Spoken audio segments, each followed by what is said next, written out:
we're really excited to have joining us 4 graduate students from Northwestern who have been studying this material, many who were part of Rebecca's class. Rebecca, did you want to say a few words about that? Sure, yeah. Can you hear me? Okay. So last winter quarter, I taught a class at the Newberry called Exposed to the Elements, which was designed to be held in conjunction with the conference, which was to be last spring. And we actually had to kind of cut the seminar short by a little bit because of the pandemic, and a number of the students didn't have the opportunity to kind of follow through on their research projects because of the closure of the Newberry. But we did have some wonderful conversations, and some of those, 3 of the 4 presenters were in that class, and I think there may be some other people in the audience who were also in that class. And yeah, we just had a lot of great conversations looking at materials and reading ancient, medieval, and early modern texts about the elements. So I'm really looking forward to seeing these presentations. Thanks for being here, everybody. So as you can see, Suzanne Karschmidt is she's a curator at the Newberry, and she's located in the Newberry at the moment with a doc cam. We'll be looking at 4 books, and we have 4 presenters. I will not introduce them fully. You can find their bios in the chat here in our Google Doc of bios. And essentially each will speak for about 5 minutes about their book while Suzanne guides us through it. And then we can take questions right away about that particular book following the presentation, so that we can keep focus on that one book. So let's begin with Ben Weil, who's touring us through an exquisite Portland chart that we have on screen right now. Okay. Feel free to put questions in the chat, I should mention too. I will help to moderate. Go ahead, Ben, sorry. Okay, yeah, hi everyone. Today I'd like to talk about this Untitled Manuscript Atlas, which has been attributed to Francesco Ghisolfi and dated around 1580. Ghisolfi was a cartographer working in northern Italy in the middle of the 16th century.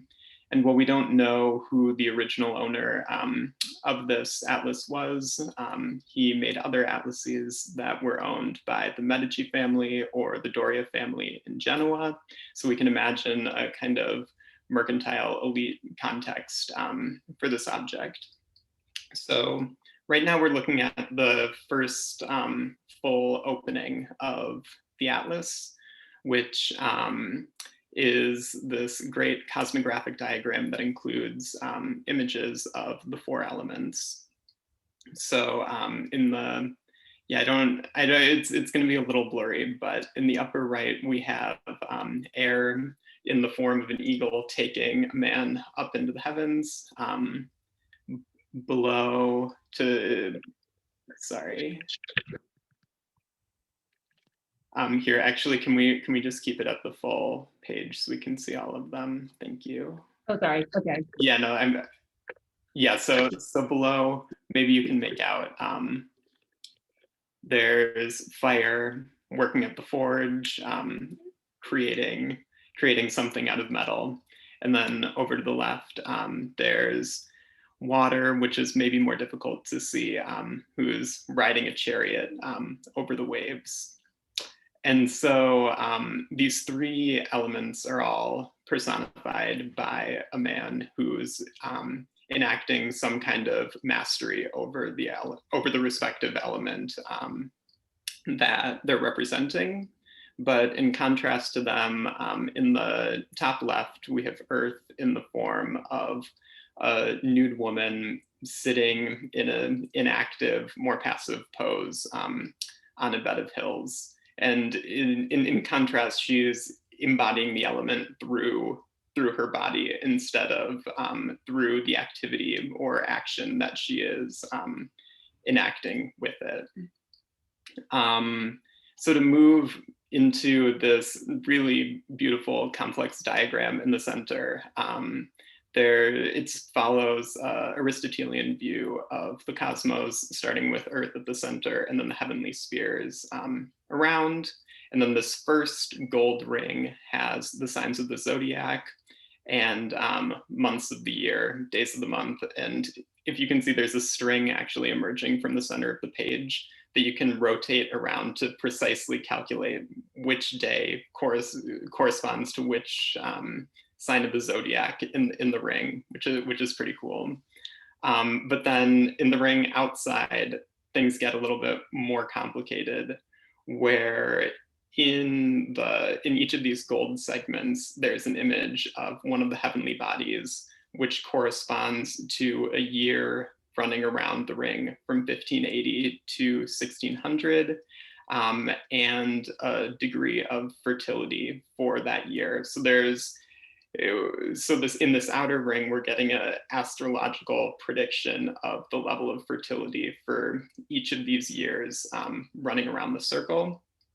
And that's explained in the explanatory text around the diagram, which is ambiguous over what is actually becoming fertile or infertile. It could be referring to human beings, but it could also be referring to the fertility of the earth in terms of crop production, or in terms of the natural fecundity of vegetation, animals, that kind of thing. So one thing I'm really interested in talking about this atlas is the relationship between the element Earth and the physical geographic Earth. I think there's a parallel that we can see between the way that these heavenly bodies are, or between the way that the diagram is saying that these heavenly bodies are affecting the Earth and the passive pose of the figural element in the upper left. And that's something I want to keep in mind, is maybe we can flip through a few of the pages to look at some of the maps. Suzanne, do you mind? Can we go through maybe?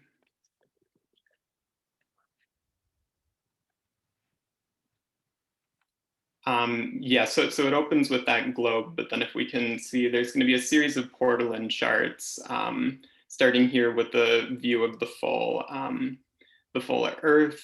And then, so unlike a lot of portolan charts, this actually opens up the interior of continents to show physical features like mountains, forests, cities, regions.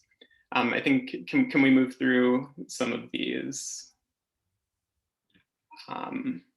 Yeah, so we have a series of charts at various scales of Europe. Can you go to the next page?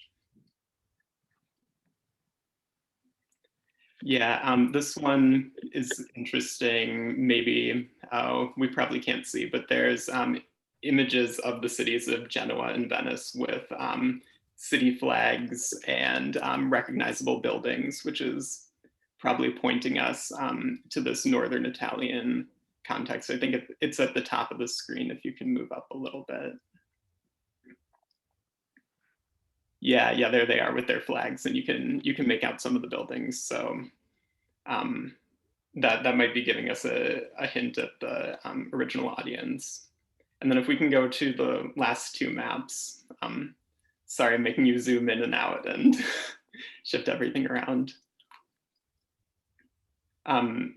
Sorry, can you go through a little more? There's just two more world charts at the end that, yeah, starting there. So this, yeah, and then this one. So we've had a series of portolan charts. There was the image of the globe at the beginning, and now Ghisolfi is showing the Earth here, mimicking like an oval projection with these lines of latitude and longitude. And then on the next page, if you can turn to the next page, please. Yeah, great. There's this really interesting view of the world that's been sliced into these 8 half gores.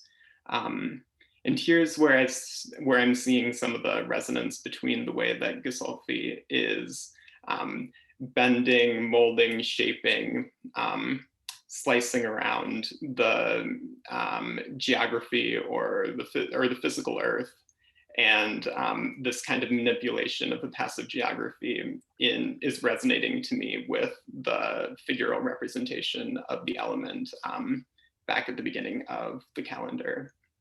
or of the atlas. So those are some of the things that jumped out to me about the atlas. And thanks for listening, and I'm excited to discuss with you all. Thanks, Ben.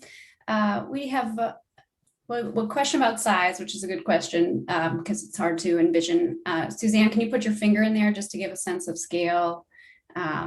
It's it's a large book in vellum, and it's huge, yeah. And that's why it's difficult to see with our doc cam. And then James Clifton asks about the personifications of the classical gods, Jupiter, Vulcan, Neptune on that page.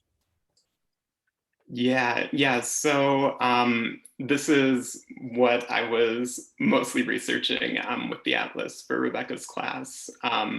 The first three male gods are it's pretty clear that we have Jupiter with Ganymede, Vulcan, and Neptune.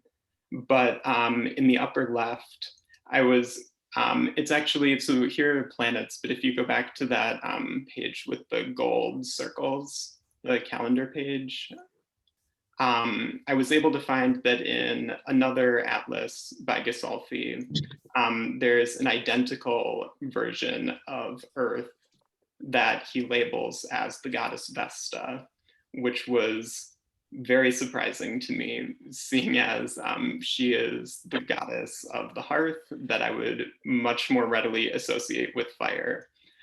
So I went down kind of a long trail to try to figure out how Ghisolfi was taking her and thinking about her as the element earth. It led me to, there's only a couple of sources that I could find in antique sources that would put Vesta with earth. One of them being Ovid's Fasti, this kind of calendar poem that provides a lot of information about Roman gods. And the depiction in the poem, at least, is very ambiguous, moving Vesta between fire and earth. Oh, I'm sorry, my connection is unstable. Can you still hear me? Or We can still hear you. I hate to say it, but we might need to move on though to the next book. Oh, I'm sorry. But I want you to look at the chat. There's a lot of great questions about gold and about its relationship to Catalan Atlas. So maybe during the next presentation, you could chat. What do you think, Rebecca? I think there might be time for just like if Ben has a quick thought or two about the use of gold, because we have a lot of questions about the use of gold here. So maybe just like if to you have emphasize, a general thought about gold. why certain parts are represented in gold. Yeah, so I know that it was fairly common on these kinds of atlases to show islands in gold. I think also, at this time, there are a lot of printed atlases coming out as well, like Ortelius's Theatrum Orbis Terrarum. And I think that one thing that these makers of manuscript atlases are able to do to differentiate themselves is to add these different kinds of materials and turn this more traditional form of map making into more of a prestige object in that way. Yeah, but thank you all, and I'll look in the chat for questions. Yeah, you can continue on and respond to people as we move on to the next one here. So Stephanie, you're up next. Suzanne's going to switch out books, and I will get her book call information into the chat here so you can check it out. Yeah, I think it's like B88 point. You got it, 7991. Yeah. I love it when you know your call number. It's been a while, but it's been easy. Okay, yeah. Hi, my name is Steph Lee, and I'm going to introduce you to The Discovery of Witches, which was written by an English gentleman named Reginald Scott. We should note this binding is not original, but I'm going to get to that at the 5th minute mark. So Reginald Scott was born in the county of Kent in a small town called Smeeth, and he came into a landowning family, studied law at Oxford, and was a member of the Parliament. And during his life, he wrote 2 books, one of which is, as you see here, The Discovery of Witches. And it was first published in 1584. And the copy that Susan is showing you is from the second print run in 1651. You'll notice that the title page of this discovery has a sheen that's quite unusual for a 17th century paper. That's because it's not. The title page is a reproduction, but besides the surface shine, the typography and the design is true to its original form. And it kind of illustrates Scott's assertion. And Scott writes that his goal in writing this book is to educate the reader in hopes of less scapegoating of women as practitioners of witchcraft. And he also wants to dispel these illusionary tricks, which he thought added to the beliefs, contemporary beliefs in this existence of otherworldly powers and manipulations of the natural order of things. So I've chosen 2 really great woodcuts, which illustrate Scott's aversion to this trickery. And he really cites his sources as we all practice. Yeah, okay, well, yeah, so here, this woodcut shows 2 tricks. You have 2 objects that are used by jugglers, and in the 16th century, juggling referred to legerdemain, sleight of hand, these illusionary tricks, and not just the juggling of balls, as we know it today. So on the bottom, you see this pincer-like thing. It's actually 2 elder sticks, so sticks of the elderberry tree that has been hollowed out. And once you take out the pith, then you take a cork to draw those 2 sticks together. And then you take a piece of string, as you see, and you pull it through the sticks. Then what you're supposed to do is put this pincer-like object on the fleshy part of your nose. I'm reading from the book here, fleshy part of your nose, then pull one end of the rope and afterwards the other, and it will be thought as if the rope cometh quite through your nose. And this is one of the tricks that I thought was really interesting and funny, because as a contemporary reader, I thought, wouldn't it be obvious that you would see this elder stick contraption on the so-called magician's nose? Nevertheless, this is a book that was quite popular, as you can see from the reprinting. And like these illustrations served as the basis of later grimoires like Hocus Pocus. Now, Scott's book, he also wanted to talk about like more debunk these like magical manipulations of like earthly matter, such as the body. And one such example is this John the Baptist trick, which many of you may have already seen, if not, surprise. And this is a trick that requires 2 people. And on the top, you have what the tables will look like. So you have 2 holes, and it requires 2 boys. So one boy will lie with his head underneath the table, and then another one is hiding, seated underneath the table, and the second hole is covered with a cloth or a plate. And then Scott writes, to make this trick believable and more dreadful, you put a little brimstone into a chafing dish of coals, setting it before the head of the boy, who must gasp 2 or 3 times so as the smoke enter a little into his nostrils and mouth, which is not unwholesome, and the head presentile will appear stark dead. And if the boy sets his countenance accordingly, and if a little blood is sprinkled on his face, the sight will be the stranger. So the trick is, as the body, the bull who's resting his body on the table hides his head under the table, the second boy pops his head out from under the table. And what's really fun is Scott also explains, if you want to make this trick more believable, what many of these conjurers and jugglers do is they put a little bit of kneaded dough with some bull's blood where the neck of the boy would be. And then if you knead it with the bull's blood and you prick it with the sharp round hollow quill, the dough itself will begin to bleed and it will seem very strange and all the more realistic. Now, in addition to Scott kind of disproving these like magical, like theatrical tricks, he also has a section on spirit summoning. Susan, could we go to sounds risk? Susan, could we flip to the summoning part, please? Thank you. Oh yes, but before we get to necromancy or summoning the spirits, we are in a section where maybe there was a little bit of pyromancy. This is a really great example or evidence of the book being used, because the top of the page, as you see, you have some like page loss of like the planetary regiments. And yeah, you see perhaps most likely, I think, burn mark. What say you? I guess we'll see it in the comments. But it's a really great example of this book having been like heavily handled, in addition to what we'll see at the very end. Yeah, and then here you see the back, and then you have the 7 archangels, 1 angel per day. So today on Friday, the angel that is mentioned here is Anael. Could we go to the next bit? Yes.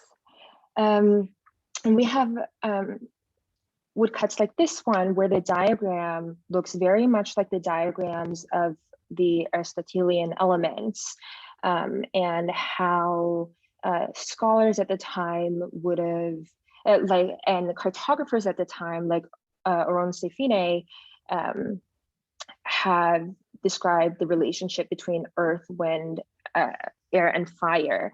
But here it is made for the purposes of conjuring a spirit or conjuring a fairy. And you have the master that is seated at the center square, and everyone else, that is the fellows that are taking space with him, are seated back to back. That's what the text describes. And the spirit Bethalris, being once called and found, shall never have the power to hurt thee.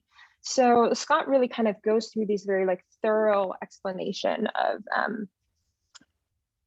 what people are doing, how to do it, what materials to use.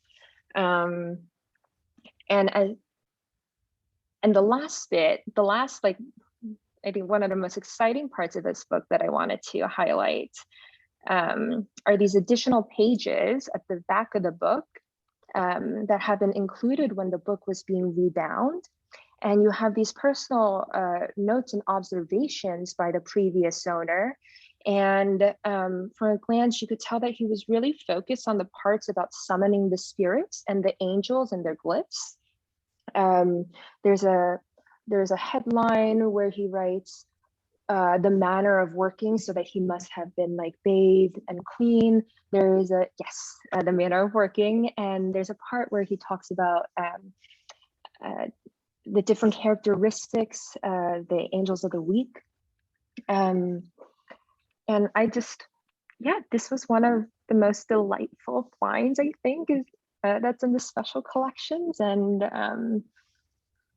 I hope you enjoyed, and I hope you take it out and see it yourself too. And yeah, the Angel of Friday, which is Anael. We can hope the Angel of Friday is watching over us, right? Yeah, that's a good one. Well, thank you, Stephanie. That was really great. Leah asked me to just jump in with my question. And so my question is about, like, to what extent is this a authentic condemnation of these practices? And to what extent is it a kind of rhetorical condemnation while also delivering the information about how to do them? Thank you. Yeah, so it's really interesting that you mentioned that, because while Scott wrote this to like fully condemn witchcraft, magic, or the sleight of hand of any sort, it served the opposite function and became very popular because he gave such a methodical explanation of how to perform these tricks. So there is a article that I think was published in 2013 by Davies. Yeah, Brian actually just put it in the chat. So, oh.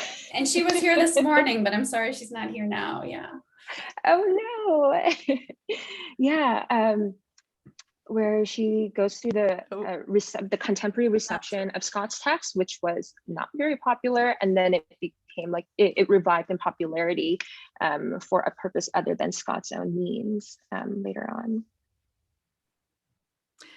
And then correction, it was not Sarika, it's Simon. Apologies. And Christine had a question.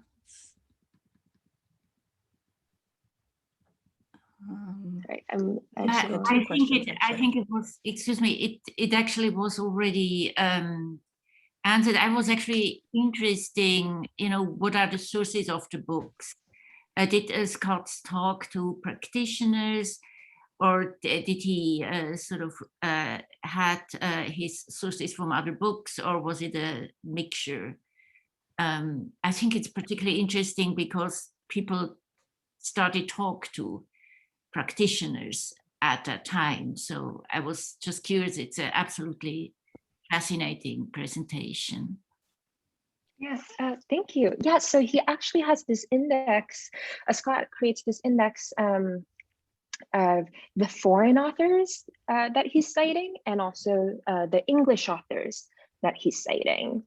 And some of the authors, like Agrippa von Nettenschein's, like De Occulta Philosophia is mentioned in there, but also John Dee's Monas Hieroglyphica from 1564 is mentioned in there. But Scott also relies heavily on biblical passages to support his claims and his arguments. But as far as the where he learned the magic tricks, that's not quite clear. Authors have thought that that Scott went into these like theatrical, like performative spaces and like asked them himself. But they also wrote that this may have been unlikely because revealing tricks of the trade wouldn't have been very, profitable or smart for their profession.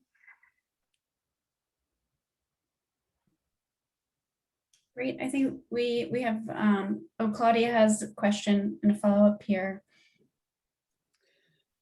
Well, I just wondered the inversion. So Scott's treatise was originally written to disprove witchcraft, and in that sense is very closely aligned with his model, Johannes Weil. And I just wondered, so you mentioned, Stephanie, which is fascinating, that it was actually used, paradoxically, was used more as a grimoire, so used in fact for the practice of witchcraft.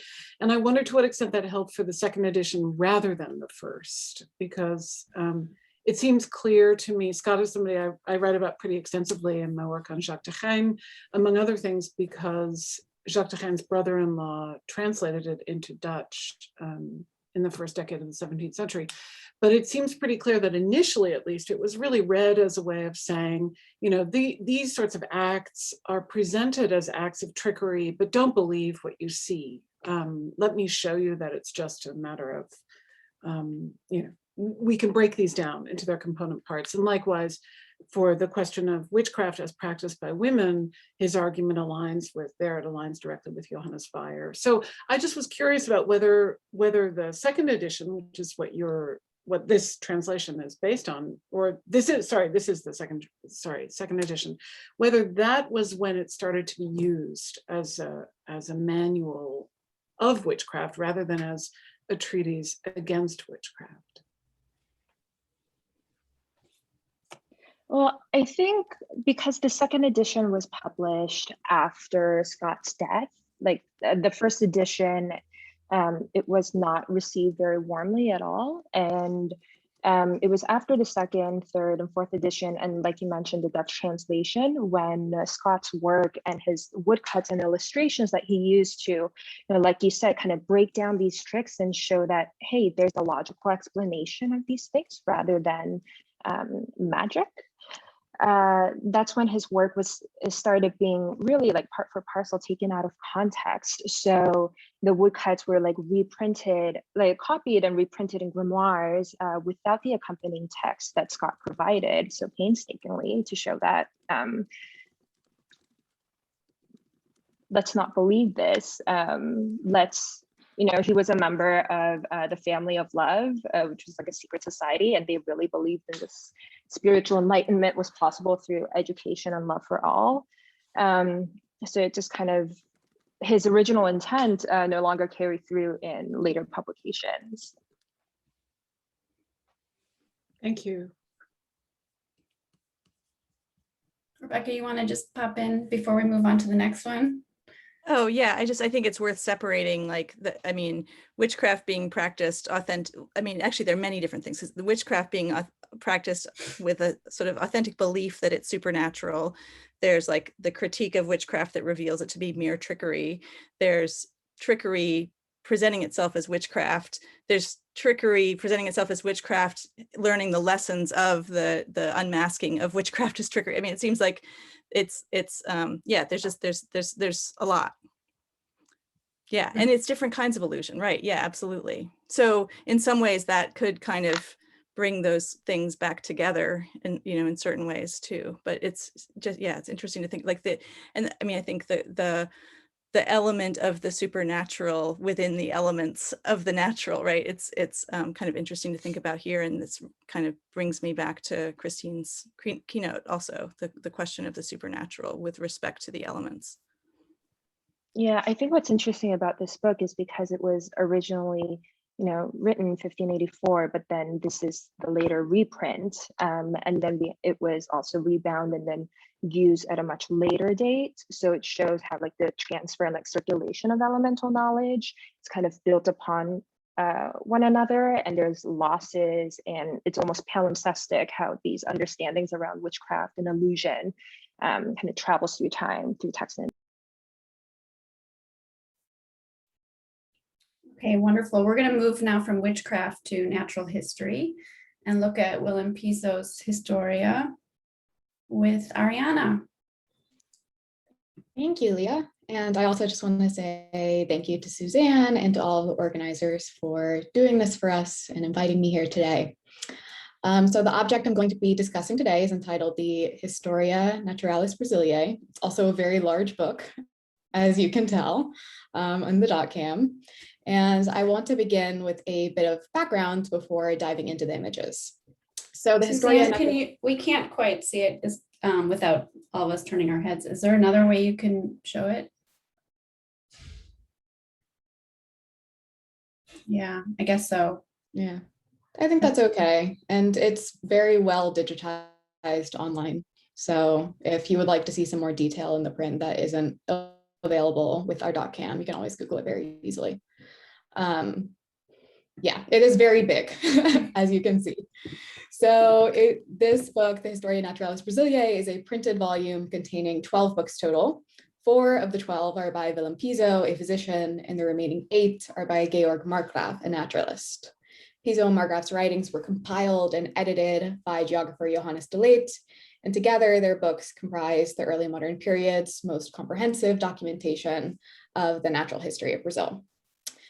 The two had journeyed to Brazil as members of the retinue of Count Johann Maurits van Nassau-Siegen. Maurits had served as governor of Brazil during the very short period that the Dutch had wrested control of the colony from Portugal. From 1630 to 1654, the Dutch West India Company occupied the territory in Brazil's northeastern corner, marking one of the Dutch Republic's first attempts at settler colonialism. Their colony was short-lived, but in the quarter century that the Dutch maintained a colonial enterprise in Brazil, a wealth of artistic and scientific products were made, thanks particularly to the patronage of Maurits. And you can't really see it on the .cam right now, but part of the title page in this nice swag up top does have a thanks to Maurits for patronizing Markgraf and Piso and paying for the production of this book. So the Historia Naturalis Brasiliae figures among this larger corpus of Dutch Brazilian products made on the ground of Brazil during the author's expeditions into the wilderness and in conversation with the local indigenous population. Together, the two address the environment, flora, fauna, and indigenous peoples of Brazil, which are illustrated by over 450 woodcuts and introduced by this fabulous engraved frontispiece, which is my primary interest in this book. And I should note that the Newberry's edition is not colored, but there are several digitized hand-colored versions of the book online that are also pretty dazzling and have an interestingly different effect. So the frontispiece provides a pictorial introduction to the abundance of botanical, zoological, medicinal, and ethnographic knowledge within. Our invitation to enter the space of the engraving and of Brazil is provided by this white European river god that lounges in the foreground. A vase of water and sea creatures spills out from between his legs. This striking feature already serves to indicate to us the prominence that the natural elements, particularly earth and water, will play in the author's codification of indigenous knowledge and its oft ethnographic character. On either side of the river god stands an indigenous figure, a man and a woman who are both mostly nude and holding weapons and foods authentic to the Tupi culture.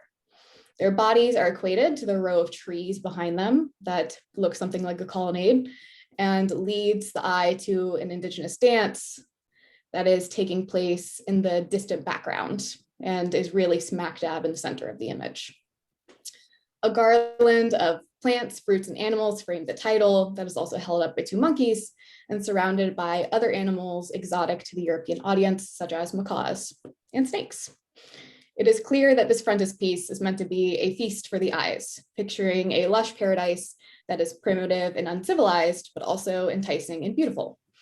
Brazil, as pictured here, is a place where the people are connected to and live with nature and the elements in harmony. And so now I want to show a few of the woodcuts in this presentation. There's so many that it was really hard to pick. Suzanne, could you go to the next page that's flagged? And this is page 53 if anyone is looking at the archive.org link online. So I also want to suggest that through the images within the book itself, that the authors and editor marry the elements with labor and the commodification of knowledge and bodies. This image comes from Piso's contribution to the volume, which was devoted to the medicines, air, water, geography, and diseases of Brazil. Piso extensively discusses the removal or addition or utilization of water in processing crops like sugar or here cassava. All the woodcuts of agricultural labor feature very likely enslaved Black individuals who are not significant in the text and instead become a part of the manipulation of water and earth that were necessary for the Dutch to extract prosperous material from Brazil's lands. In the process of producing this knowledge, and really more accurately, not producing so much as taking this knowledge from uncredited from the indigenous people who they conversed with, Piso and Mark Graff frame the environment and ecology of Brazil in an extractivist lens that also reduces African bodies to extensions of the earth and nature writ large. You can see that these figures are really pretty much featureless and faceless. They're really part of the cogs of the mill machine that we're seeing here. Suzanne, could you turn to the next one, please? And so this page I flagged because I wanted to just provide a sample of one of the images that populate the other sections of this volume. Of the over 450 woodcuts throughout this volume, most of them are kind of illustrations of plants or trees, fish, birds, mammals, and they're generally depicted in this style with this level of detail. So I wanted to provide just kind of a sampling, a sprinkling of what they would look like. And one thing I want to point out about this section is how frankly conventional the illustrations are in the tradition of botanical imagery and natural history. And this, of course, served as an engine for colonial profit, but also science. So you have this merging of colonialism and the history of science within this book, and particularly a exoticized version of science. And could you go to our last page, please, Suzanne?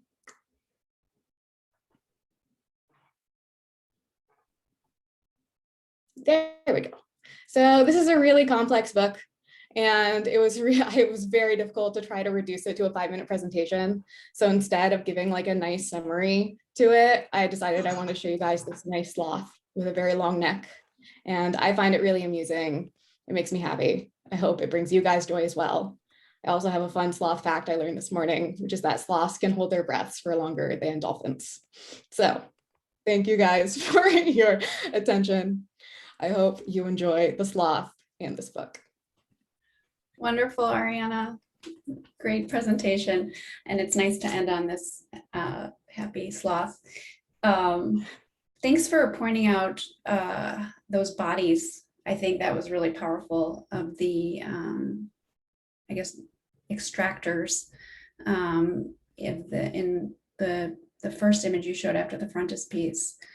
That is something I've paged through and never really thought about and noticed. So I think that's really important to point out, that the colonial project behind this natural history and the racial dimension.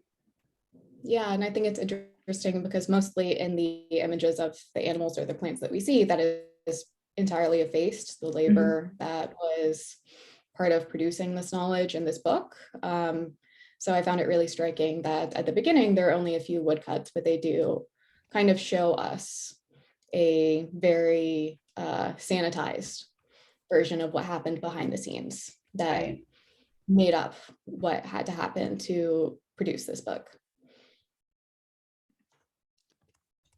And Delia points out the connection to Adam and Eve in the frontispiece, which is so great. Yeah, definitely.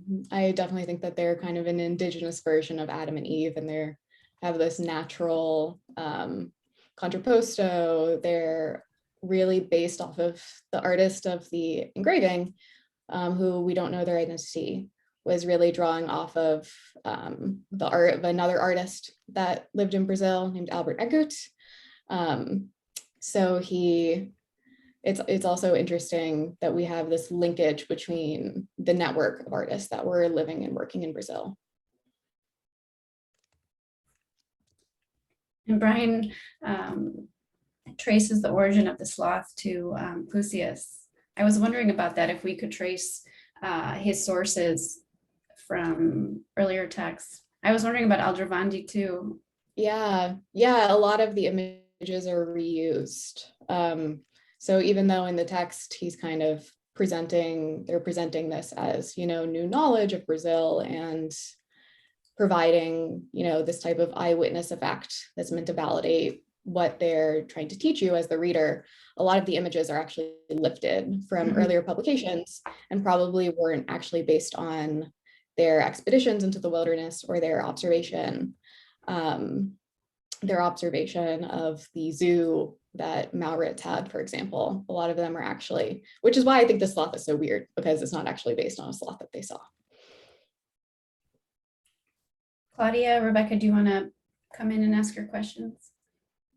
Well, I just wanted to say that thank you for pointing to the images of labor, and also to just point out this fact that doesn't make it into many accounts. There's a sort of division between the Dutch in Holland, the Dutch in Brazil, and then the Dutch in Africa. But it's Johan Maurits, the governor of Dutch Brazil, who captures the Portuguese fort of Elmina. And it is specifically, it's 1637, specifically in order to supply the labor, that is the enslaved laborers for the extraction and the production of sugar. But I just wondered, are all the images of figures at work in that section on sugar, or are there others in the book? It's pretty much entirely the section on sugar, and also some other types of plants, but it's primarily sugar. And then at the very end of the book, there's an appendix that has like an ethnographic project of indigenous peoples, but they're not at work. They're just kind of standing, demonstrating their bodies to the viewer. So all the labor is in that first section. Yeah, and to Arianna's point, just to underline it, there are a couple of images, right? It's not just that one, which is great that you call attention to that, but just, thank you. Thanks. So yeah, just quickly, my question was about I was struck by the word Morbi in the title, and wondered if there are images that specifically represent sickness or weakness of indigenous people. No, not really. Some of the sections are unillustrated, and that's one of them that is not illustrated. Interestingly enough, it's a very kind of dry medical section of the book. And Rebecca, mostly those that comes up in a lot of books about that the Dutch produce overseas, and it's for their own, it's usually directed at illnesses that Europeans, and how to deal with illnesses that the Europeans suffer from. And yeah, but Yeah. Hal Cook has written about that, and Londa Schiebinger has written about an exceptional case where that information is conveyed. Which I mean, in the title, grammatically, it's sicknesses of the indigenous people, but right. But so usually but that the Europeans would potentially be subject to. Yeah. So Hal Cook has written about moxibustion, and Londa Schiebinger's is really, it's about abortifacients, it's later. It's Maria Sibylla Miriam, but information about abortifacient plants. Okay, I think we should thank Arianna and move on to our final book, which will be presented by John Sullivan.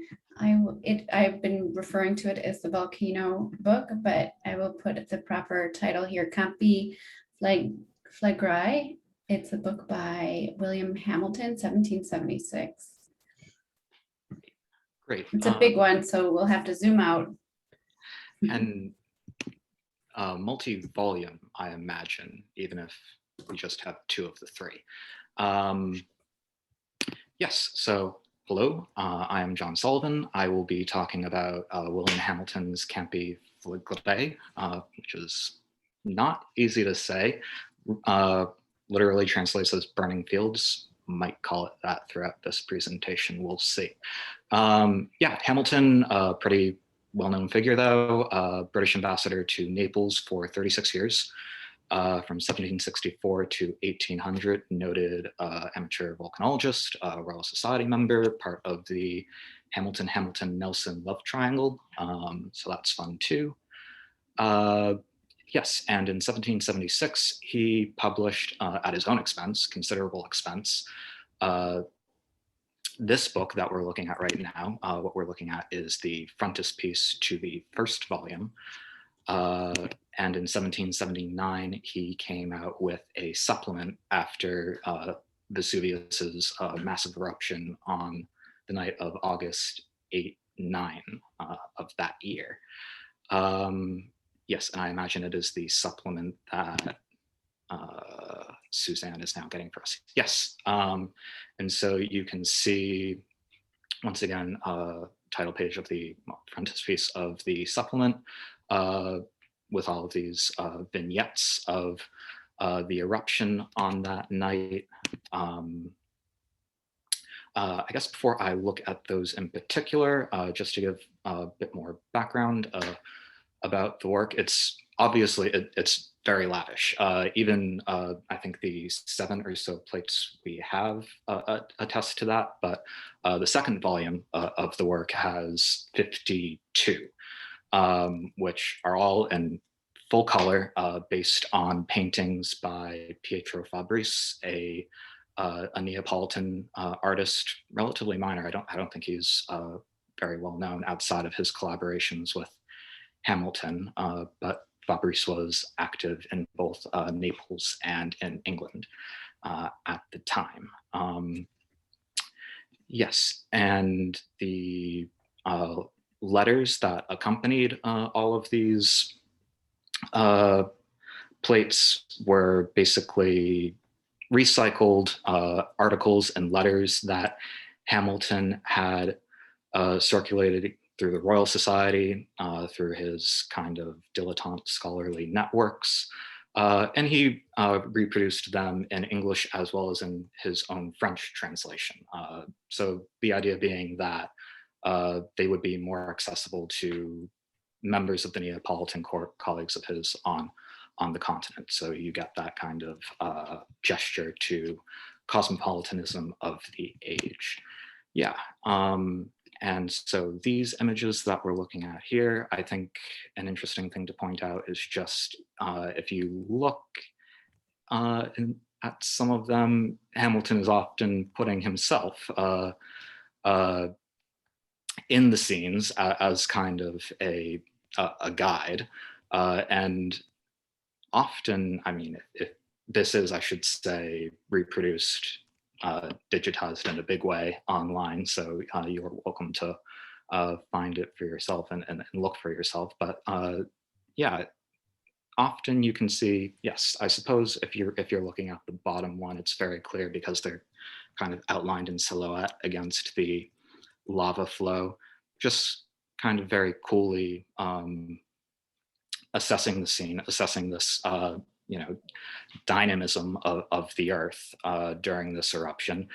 And maybe a contrast with the actual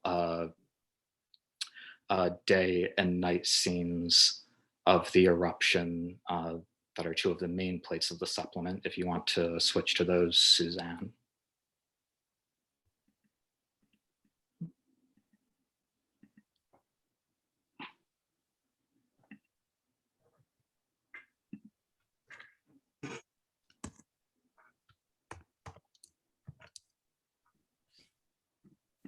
Great, yeah.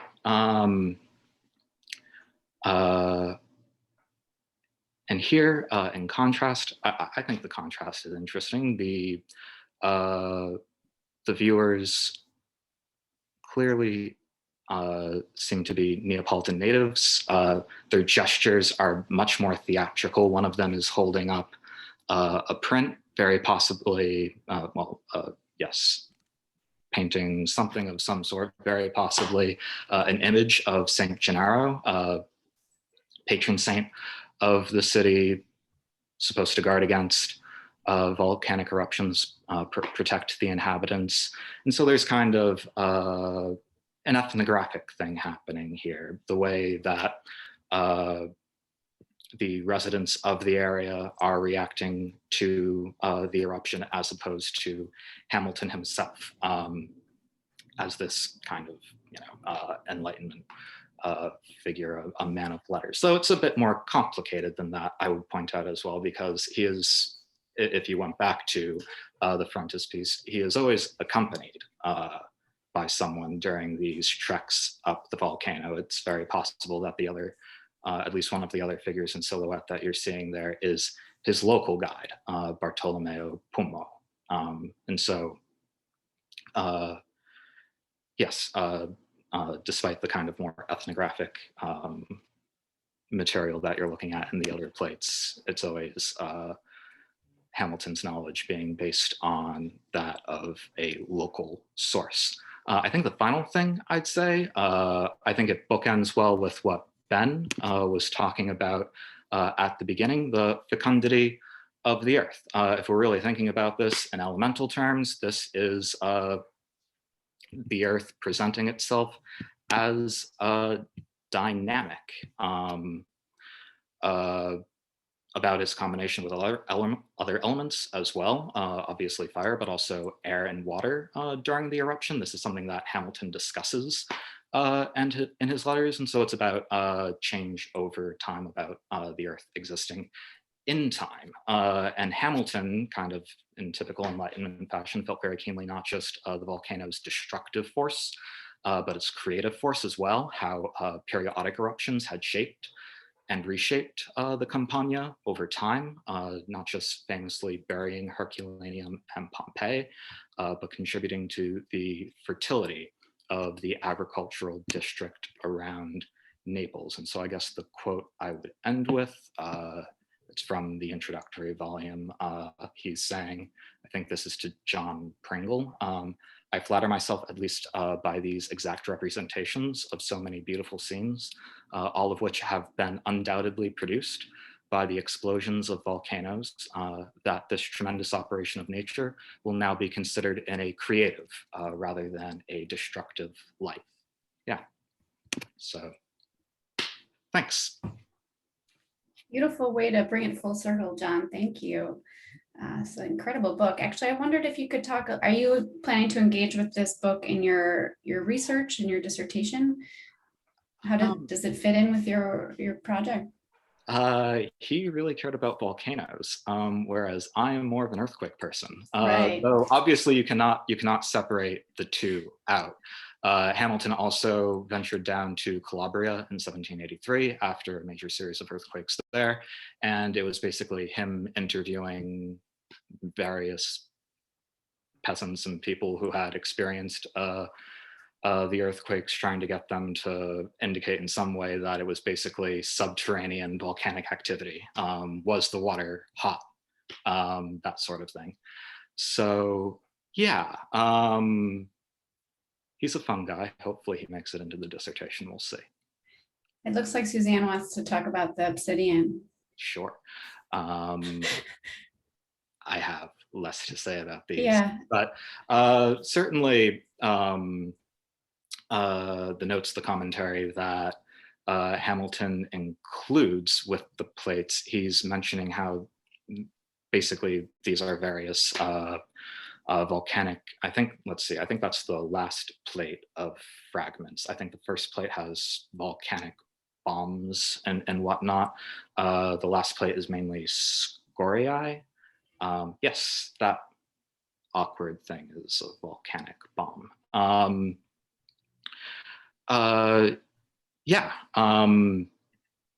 The last plate, though, with the scoriae, he's mentioning how it's kind of, this vitrified material has kind of bubbled up in certain ways, which he's explaining is what happens when this liquefied rock is making contact with the air during the eruption. So you're really getting a sense of the various combinations of the elements, the dynamism at work, these very compressed periods of time during an eruption. Mm-hmm. And Stephanie Dickey has a great observation question. I don't know, Stephanie, if you're still here, if you want to ask it, or we can. Yeah, I'm here. I find it striking how calm and distanced, I guess, these images seem compared to the rather terrifying ones that we heard about earlier today. And I wonder if this is a difference in the way people were thinking about nature by Hamilton's time. Is this reflective of Enlightenment attitudes in some larger way? That's my question. Oh, sure. I think the quick answer is yes. I believe there's I would be contributing peanuts to a vast literature on the idea of a kind of level-headed observer of nature as a valid witness, as a witness deserving of trust. And so, yes, if we're thinking about the fact that this would be circulating, I think only something like 35 editions of this work exist, including the incomplete one that we have here. This is something that Urbanish and Payne put in their promotional literature when they declared to the world that they managed to get a full copy. And it was astronomically expensive as well, truly just in a league of its own. And so it would be important, given these gentlemanly networks that it was circulating through, for Hamilton, yes, to be putting himself and honestly rather like languid poses in the foregrounds of these works, just to reassure everyone that yes, you can believe me.